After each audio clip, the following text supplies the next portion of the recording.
اور برائی کا وہ نام بھی نہیں سننا چاہتے. اور میں سمجھتا ہوں کہ اب بھی ایسے افراد کی زیادتی ہے کہ جو نیک کام پہ پیسہ خرچ کرتے ہیں وہ ہیں، اچھی خاصی تعداد ابھی موجود ہے ان کی، کیونکہ ظاہر اللہ رب العالمین کے دین کے فروغ کے لیے ان سب باتوں کی، ان سب چیزوں کی ضرورت تو ہے. یعنی ایک تو یہ ہوتا ہے کہ لوگوں کی ناداری دور ہوتی ہے آپ کے خرچ کرنے سے، دوسرا یہ ہوتا ہے کہ نیک کاموں کا فروغ ملتا ہے. تو جو کار خیر میں خرچ نہیں کرتا، شیطان کی بات مانتا، تو شیطان تو اسے روک دیتا ہے. ملا شریف مت کرو، فاتحہ جو ہے مت دلاؤ. ارے اگر کچھ لوگوں نے، کچھ غریبوں نے کھانا کھا لیا تو بھائی اس سے نقصان کیا ہو رہا ہے؟ لیکن یہ کہ نہیں، تمہارا مہینہ بھر گھر کیسے چلے گا؟ یعنی شیطان آپ کو طرح طرح کے وسوسے دلائے گا. جب آپ کو یہ طرح طرح کے خیالات آنے لگیں اور اس وقت اگر آپ خرچ کریں تو میرا خیال ہے کہ یہ ثواب زیادہ ہے آپ کے لیے، اور آپ کے گھر چلانے کا انتظام اللہ کر ہی دے گا. آپ سوچیں کہ جس پیسے کو آپ اس اندیشے سے بچا کے رکھ رہے ہیں، اگر وہ چوری ہو گیا تو کیا کریں گے آپ؟ کیونکہ ایک بات تو ہے نا، اگر وہ پیسے چوری ہو جاتے ہیں تو آپ کیا کریں گے؟ یعنی آپ نے روک لیے وہ پیسے، روکنے کے بعد وہ چوری ہو گئے تو آپ کیا کریں گے؟ اور آپ نے خرچ کر دیے، خرچ کرنے کے بعد کہیں سے وہ پھر آپ کو مل گئے تو یہ اللہ کے بارگاہ سے ایک فضل ہوگا، کیونکہ وہ آپ کا امتحان تھا جو آپ نے خرچ کر دیے، اور یہ آپ کو اس کی بارگاہ سے صلہ ہے جو آپ کو عطا ہو گیا. اگر کسی نے آپ سے یہ بھی کہہ دیا کہ یہ لو خرچ کر لو بعد میں دے دینا، تو یہ بھی اس کی بارگاہ سے ایک امداد تو ہے نا آپ کے لیے کہ آپ کا ہاتھ وقت پر رکا نہیں. ایسی بہت سی مثالیں تاریخ میں موجود ہیں کہ صدقہ دینے والا کبھی مشکل میں نہیں پھنسا. آگے چل کے فرمایا واللہ واسع علیم، اللہ وسعت والا اور علم والا ہے. اب یعنی یہ کہ اللہ وسعت والا ہے، مطلب یہ ہے کہ جتنا آپ کو چاہے عطا فرما دے، اور جس کو آپ دے رہے ہیں وہ اسے بھی عطا فرمانے پہ قادر ہی نہیں، اسے محتاجی نہیں ہے، کسی بات کی بھی نہیں ہے. اور علم والا یعنی اسے خبر ہے کہ کون کس نیت سے صدقے کی رقم دے رہا ہے، تو اسے یہ خبر ہے کہ کون کس نیت سے صدقے کی رقم دے رہا ہے. یؤتی الحکمت من یشاء، جسے چاہے حکمت عطا فرما دے. اب حکمت کے بڑے وسیع معنی ہیں، یعنی جسے چاہے وہ حکمت عطا فرما دے تو اس حکمت کے بھی بڑے وسیع معنی ہیں. نبوت بھی مراد ہو سکتی ہے، تقوی بھی مراد ہو سکتا ہے، علم بھی مراد ہو سکتا ہے، کیونکہ حکمت کا تعلق اصل میں ذہن سے ہے.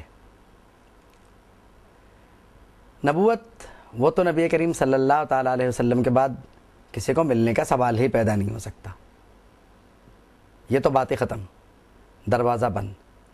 تقوی یہ ممکن ہے کہ کسی کو عطا ہو جائے تو یہ حکمت ہے، بہت بڑی حکمت. ولایت یہ کسی کو عطا ہو جائے یہ بھی ہو سکتی ہے، اس لیے کہ اس کا دروازہ بند نہیں ہوا. علم یہ بھی یعنی کسی کو عطا ہو جائے تو ایسا ہو سکتا ہے، اور علم بھی ایک سے بڑا دوسرا ہوتا ہے، یعنی علماء میں بھی درجات تو ہوتے ہیں. اور اس کے علاوہ اگر ہم اور بھی یعنی اس کی تشریح کرنا چاہیں تو کر سکتے ہیں. بات یہ ہے، اور اگر بہت ہی ادنا درجہ لے لیں تو جسے بہترین قوت فیصلہ دے دی جائے، یعنی اچھی سوچ بھی حکمت کے قسموں میں سے ہم کہہ سکتے ہیں. اب اچھی سوچ سے مراد یہ نہیں ہے کہ جو میں سوچوں میں یہ کہوں یہ اچھی سوچ ہے اور اس کے مقابلے میں جو کچھ بھی ہے وہ سب برا ہے، ایسا نہیں ہے.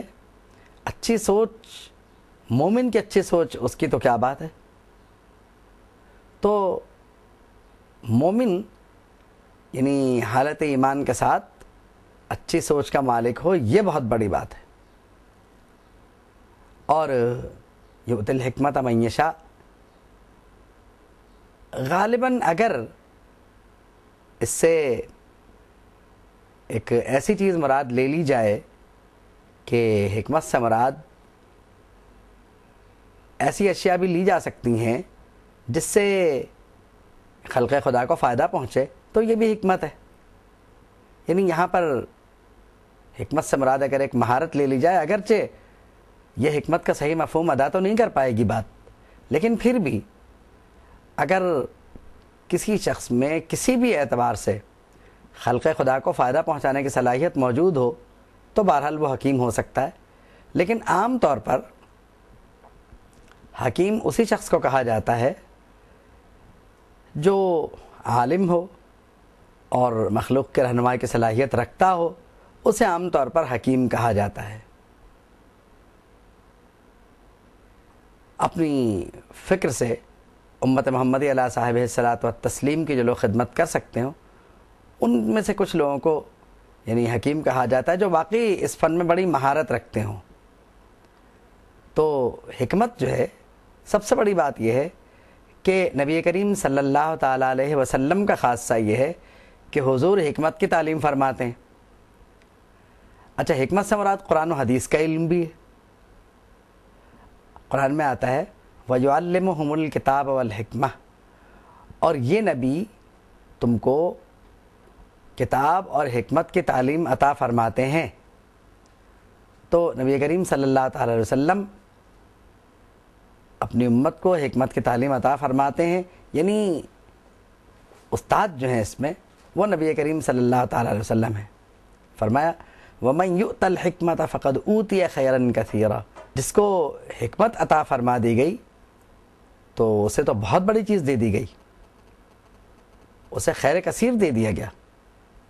وَمَا يَذَّكَّرُ إِلَّا أُولُو الْأَلْبَابِ، اور نصیحت تو صرف عقل والے ہی قبول کیا کرتے ہیں۔ یعنی اب یہ معلوم ہوا کہ حکمت کا تعلق نصیحت سے بھی ہے۔